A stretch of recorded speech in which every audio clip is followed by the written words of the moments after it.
Cutting the red tape is the name of, in the name of better care for his patients. Here is Dr. Michael Ciampi. Doctor, welcome to the program. I want to make sure I've got this dead right here. You don't take any kind of insurance whatsoever. You demand cash or a credit card right up front, and you say it saves your patients money. Tell me.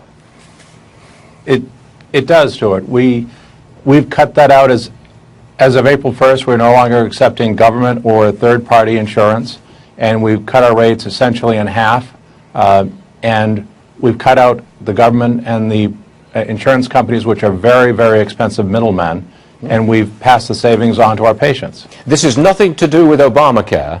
This is just an efficiency move on your part because the red tape from the insurance companies and from the government was just too much. That's it?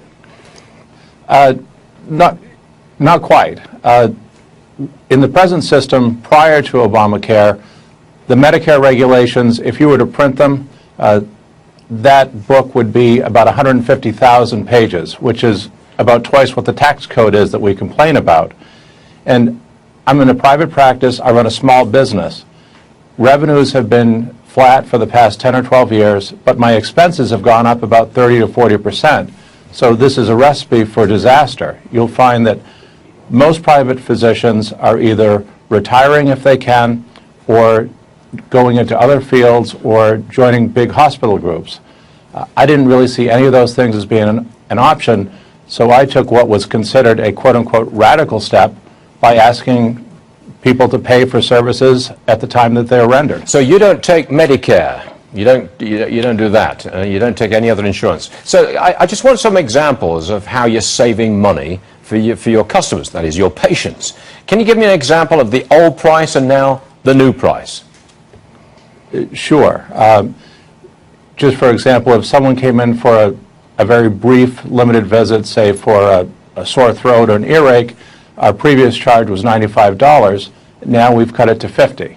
What happens if you administer a test, like a blood test, and you've got to go to an outside lab for that? What's the saving there?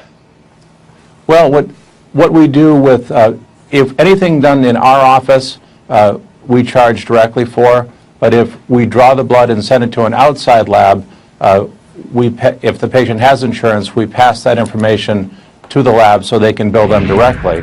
But for folks that have high deductibles or no insurance, we have a deal with an out-of-state lab, which saves quite a bit of money. And we make a small amount on that, but we save the patients quite a bit. All right, Doctor, we appreciate you coming on board.